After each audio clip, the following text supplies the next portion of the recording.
दोस्तों, किसी के भी मन की बातें जानने के लिए 3 तरीके होते हैं, लेकिन इन 3 तरीकों को समझना अति आवश्यक है।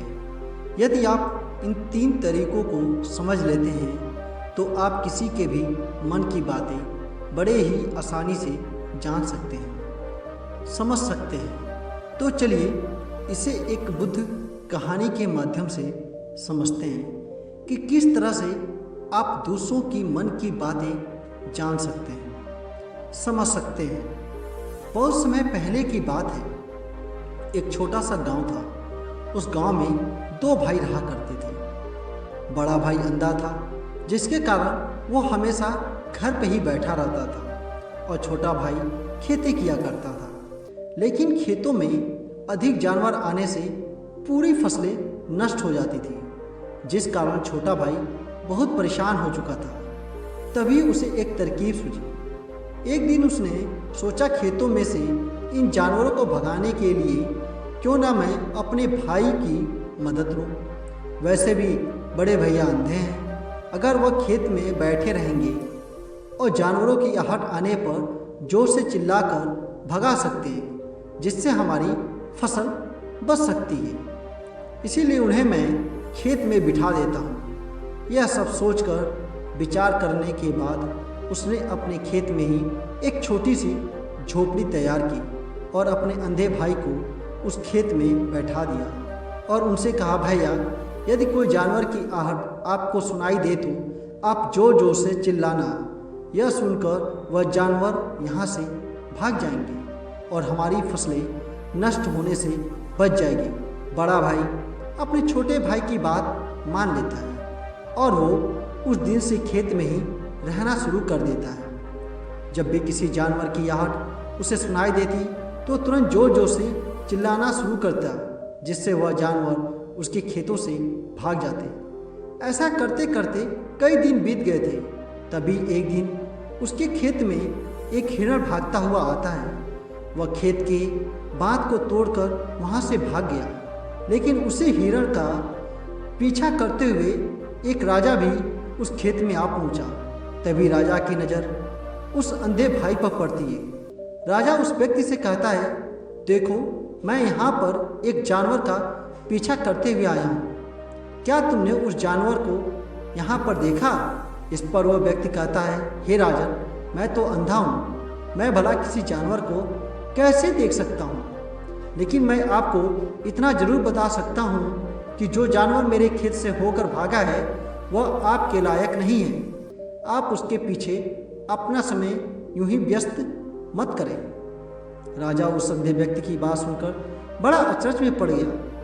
वह यह सोचने लगा कि आखिर यह तो अंधा है, फिर इसे कैसे पता कि जिसे हिरण को मैं तलाश रहा हूँ वह हिरण मेरे लायक है ही नहीं।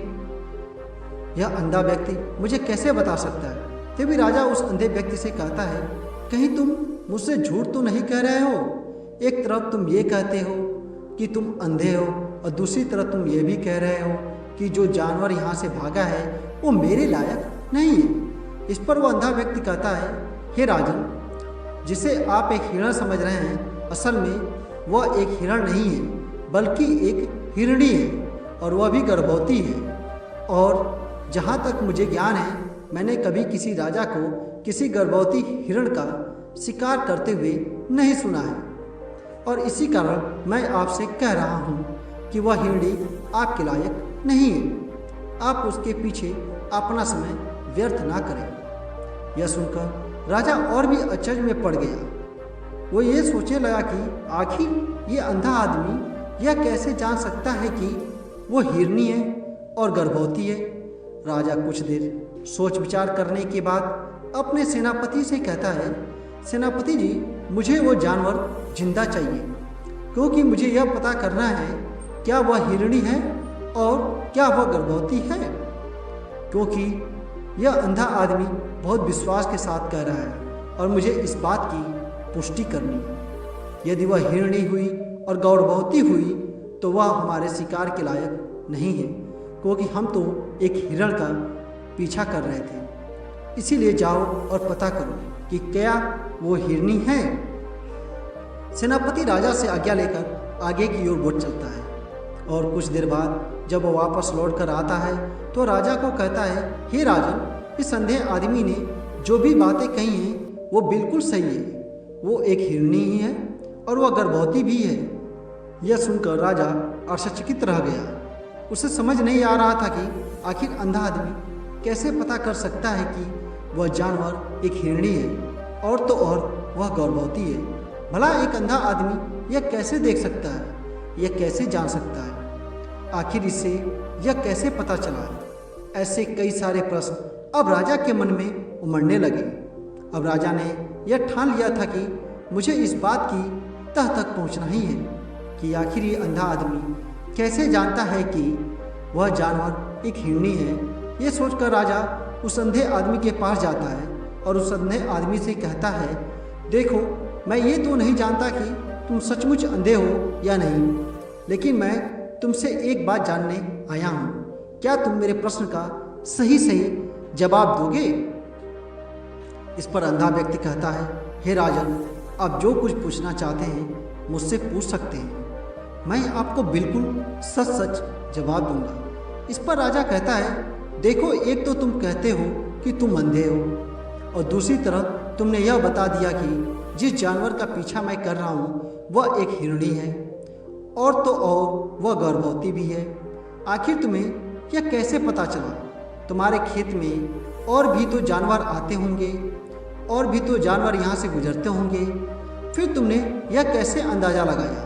तभी वह अंधा व्यक्ति राजा से कहता है, हे राजन, आप जिस हिरणी का पीछा कर रहे थे वह हिरणी जब मेरे खेत में आई, उसकी रफ्तार और उसके भागने की आहट से मुझे यह एहसास हो चुका था कि यह एक हिरणी है, और मेरे खेत की जो बाँध है वह बहुत छोटी है, उसकी ऊंचाई ज़्यादा नहीं है।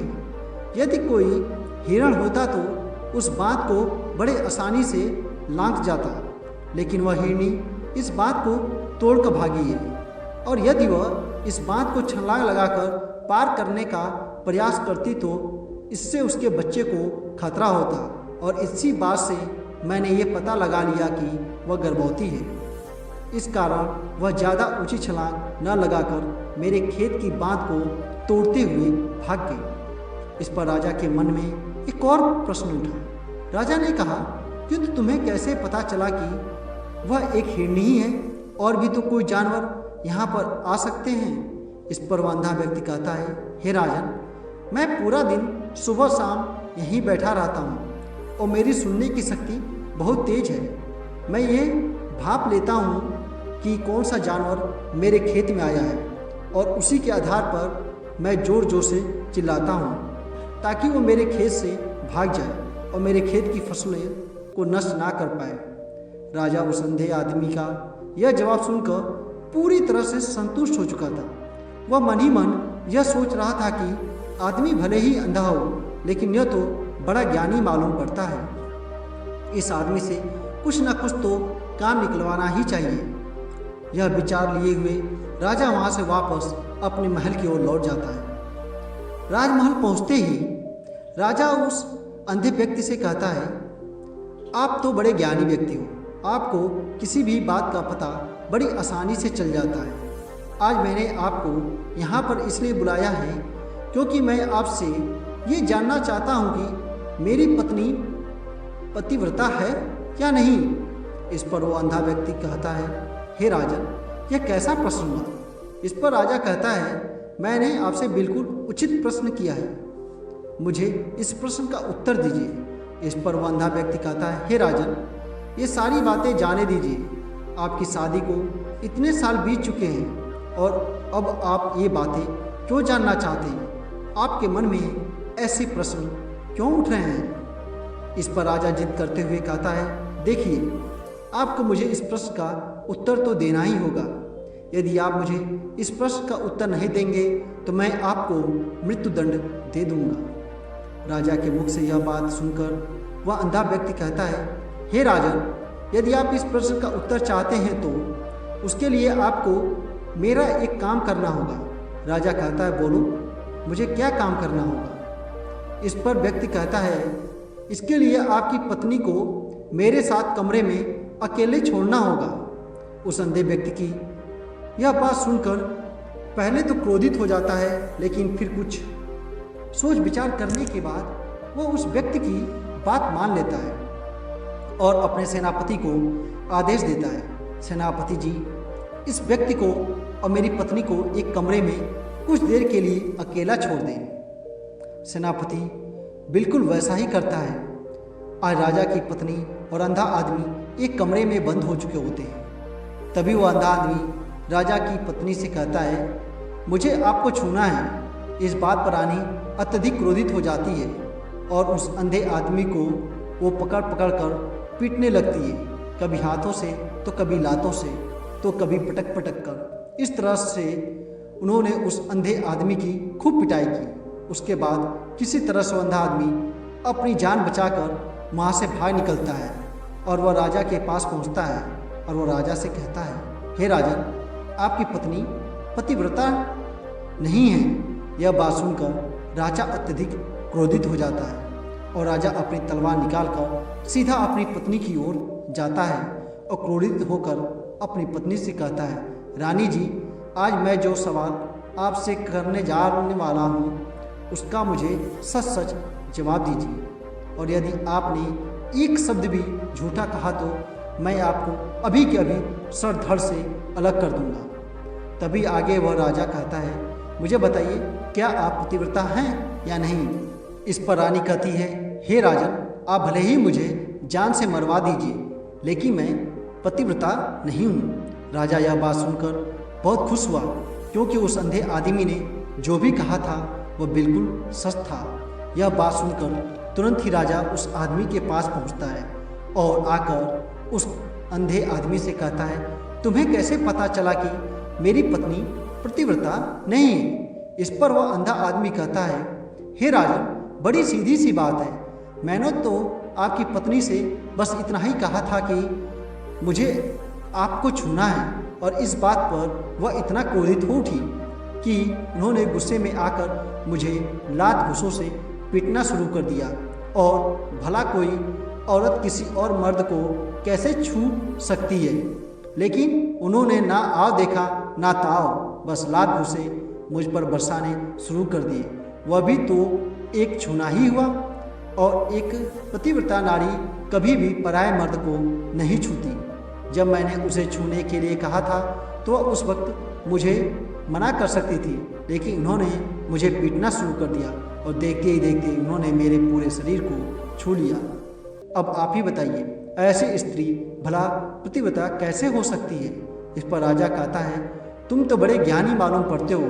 अच्छा ठीक है, चलो तुम मेरे एक प्रश्न का और जवाब दो। यदि तुमने मुझे इस प्रश्न का सही जवाब दे दिया तो मैं तुम्हें यहाँ से जाने दूंगा। आगे राजा उस अंधे आदमी से कहता है, तुम मुझे यह बताओ, क्या मैं सच में अपने पिताजी का ही बेटा हूँ या फिर किसी और का? इस पर वह अंधा भी कहता है, हे राजन, इस बात से आपका क्या लेना देना? आप किसी की भी औलाद हो, आखिर आप हैं तो इस राज्य के राजा, इसीलिए इस प्रश्न को जाने दीजिए। लेकिन राजा कहता है, नहीं नहीं, मुझे इस प्रश्न का सही सही जवाब चाहिए, अन्यथा यह प्रश्न मुझे हमेशा परेशान करता रहेगा। इसीलिए मैं इसका सही सही जवाब जानना चाहता हूँ। यदि तुम इसका सही सही जवाब दे देते हो तो तुम यहाँ से जा सकते हो, मैं तुम्हें नहीं रोकूंगा। इस पर वह अंधा आदमी कहता है, हे राजन, इसके लिए तो मुझे आपके माँ के पास भी जाने की कोई आवश्यकता नहीं। मैं आपको अभी अभी यह बता सकता हूँ कि आप किसकी औलाद हैं, लेकिन इससे पहले मैं चाहता हूँ कि आप मुझसे एक वादा करें कि आप मुझ पर क्रोधित नहीं हो करेंगे। राजन ने कहा, मैं तुमसे वादा करता हूँ, मैं तुम पर क्रोधित नहीं करूँगा। इसके बाद वह अंधा आदमी राजा से कहता है, हे राजन, आप हैं तो अपने ही पिता के पुत्र, लेकिन आप पर एक कंजूस सेठ की छाया पड़ी हुई है। यह सुन राजा बहुत क्रोधित हो उठा और वह तुरंत तलवार निकालकर अपनी माँ के पास पहुँचा। वह वहाँ पर पहुँचने के बाद अपनी माँ से कहता है, माँ, मुझे सच सच बताइए, क्या मैं अपने ही पिता का पुत्र हूँ या नहीं? यदि आपने मुझे सही सही नहीं बताया तो मैं यहीं पर अपने प्राण त्याग दूंगा। मुझे बताओ, क्या सच है? इस पर उस राजा की माँ कहती है, बेटा तू है तो अपने ही पिता का पुत्र, लेकिन तुम्हारे ऊपर एक कंजूस सेठ की छाया पड़ी हुई है। जब मैं एक बार नहाने के बाद अपना मुंह आईने में देख रही थी, तभी उस कांच के पीछे मुझे एक कंजूस सेठ नजर आता है और उसी की छाया तुझ पर पड़ चुकी है। यह सुन राजा बहुत खुश हो जाता है और वह तुरंत दौड़ा दौड़ा वापस उस अंधे आदमी के पास पहुंचता है। उस अंधे आदमी से कहता है, तुम्हें यह कैसे पता चला कि मुझ पर एक कंजूस सेठ की छाया पड़ी हुई? इस पर वह आदमी कहता है, राजन, आपने मुझसे कई सारे सवाल पूछे जिसका जवाब मैंने आपको सही सही दिया। यदि कोई और राजा होता तो मुझे इसके बदले में ढेरों सारे इनाम मिल चुके होते, लेकिन अब तक आपने एक फूटी कौड़ी तक नहीं दी। इस बात से ही मैंने अंदाज़ा लगा लिया था कि आप बहुत कंजूस हो। यह बात सुनकर राजा जोर जोर से हंसने लगा और कहता है कि आप जो भी मांगेंगे वह मैं आपको अवश्य दूंगा, लेकिन मुझे यह बताओ कि तुम्हें कैसे पता चला जाता है कि कौन सी बात सही है और कौन सी गलत? तुम किसी भी बात का इतना सटीक और सही जवाब कैसे दे पाते हो? इस पर वह अंधा आदमी कहता है, हे राजन, मैं तो वैसे ही अंधा हूँ। यदि मेरी आंखें होती तो मैं किसी की भी मन की बातें बड़ी सरलता से जान लेता। मन की एक भाषा होती है और यह भाषा मनुष्य के शरीर के व्यवहार के रूप में देखी जा सकती है। उसकी आंखों से, उसके ओठों से, उसके काम करने के तरीक़ों से, उसकी क्रियाओं से पता किया जा सकता है कि उसके मन में क्या चल रहा है। इसके आधार पर हम किसी के भी मन की बातें जान सकते हैं, लेकिन मैं तो अंधा हूँ, मैं देख नहीं सकता, इसीलिए मैं क्रियाओं से देखता हूँ। यदि मुझे कोई बात जाननी हो तो अगले आदमी को कुछ काम देना पड़ता है, जिस पर वह व्यक्ति किस प्रकार काम करता है, किस तरीके से इस काम को करता है, उसके आधार पर ही मैं इस बात का पता लगाता हूँ कि उसके मन में क्या चल रहा है। तभी वह राजा कहता है, तो क्या इसका अर्थ यह हुआ कि मैं भी किसी के मन की बातें जान सकता हूँ? इस पर वह अंधा आदमी कहता है, हे राजन, अवश्य आप भी किसी भी व्यक्ति के मन की बात जान सकते हैं, किंतु उससे पहले आपको अपने ऊपर काम करना होगा, और वह काम है अपने मन को शांत करना, अपने मन को वर्तमान में लाना होगा, जिसके लिए मैं आज आपको 3 तरीके बताने वाला हूँ। और यह 3 ही तरीके बड़े ही आसान और सरल हैं, किंतु हे राजन, उससे पहले आपको एक काम करना होगा, अपने मन को एकाग्र करना होगा। जब हम अपने मन को एकाग्र करते हैं, अपने मन को वर्तमान में लाते हैं, तो हम दूसरे के मन की बात जान सकते हैं, क्योंकि वह आदमी अभी भी अपने मन में वर्तमान में ही सोच रहा है और अभी भी मन को वर्तमान में ही लाना होगा। तभी हम उसके मन की बातें जान सकते हैं। यदि हम अतीत में हुई घटनाओं के बारे में सोच रहे हैं तो वह जो अगला आदमी वर्तमान में सोच रहा है, वर्तमान में अपने मन में बात कर रहा है, वह हम कैसे जान पाएंगे? क्योंकि हम तो अतीत की घटनाओं में डूबे हुए हैं। इसीलिए किसी के भी मन की बात जानने के लिए सबसे पहले हमें हमारे मन को एक आग्रह करना होगा, उसे वर्तमान में लाना होगा। आगे वह व्यक्ति राजा से कहता है, हे राजा, जो 3 तरीके मैं आपको बताने वाला हूँ, इन तरीकों से बड़ी आसानी से किसी के भी मन की बातें जान सकते हैं। उसके बाद वह अंधा आदमी राजा से कहता है, हे राजन, जो सबसे पहला तरीका है वह है आँखों पर ध्यान देना। किसी व्यक्ति से बात करते वक्त उसकी आँखों में देखना, उसकी आँखों पर ध्यान देना, जो सबसे ज़्यादा ज़रूरी है, क्योंकि आँखें बोलती नहीं पर बहुत कुछ कह जाती हैं। यदि हम किसी व्यक्ति की आँखों के इशारे को समझना सीख जाएं तो हम यह जान पाएंगे कि व्यक्ति के दिमाग में क्या चल रहा है, वह क्या सोच रहा है और अभी वह क्या करने वाला है। मेरे पास आंखें नहीं हैं, लेकिन मैंने अपने गुरु से यह विद्या सीखी है, क्योंकि बहुत सालों पहले मेरे पास आंखें थी और मैं उस वक्त लोगों की मन की बातें केवल उनकी आंखों से ही जान लेता था। इसीलिए यदि आप भी दूसरों की बात, मन की बातें जानना चाहते हैं तो आपको भी उनकी आंखों पर गौर करना चाहिए, जैसे कि उनका आकार कैसा है, वह कब, कहाँ और किधर देख रही हैं। यदि उनकी आंखें यहाँ वहाँ घूम रही हैं जब आप उससे बात कर रहे हैं तो वहाँ वह इधर उधर मोड़ रहा है, कभी ऊपर कभी नीचे या कभी आसपास, या फिर उसकी आंखें खुश नज़र आ रही हैं या फिर आंखें निराश नज़र आ रही हैं, जैसे कि चोर होता है। उसकी आंखें जब हम देखते हैं तो हमें यह पता चलता है कि अगले इंसान ने कोई गलती की है। ठीक उसी प्रकार जब हम किसी चालाक व्यक्ति की आंखों में देखते हैं तो आपको पता चलेगा कि उसकी आंखों में एक भाषा होती है, एक बहुत ही सीधा और आसान तरीका होता है। यदि आपको यह पता लगाना है कि सामने वाला व्यक्ति आपसे झूठ कह रहा है या फिर सही, तो आपको उसकी आंखों पर ध्यान देना अति आवश्यक है। यदि आपसे बात करते वक्त वह व्यक्ति अपनी आंखों यहाँ वहाँ घुमा रहा है, ऊपर नीचे इधर उधर दाएं बाएं हर जगह देख रहा है, इसका अर्थ यह हुआ कि वह उस बात से निकलने का कोई रास्ता ढूंढ रहा है और कोई झूठा बना रहा है।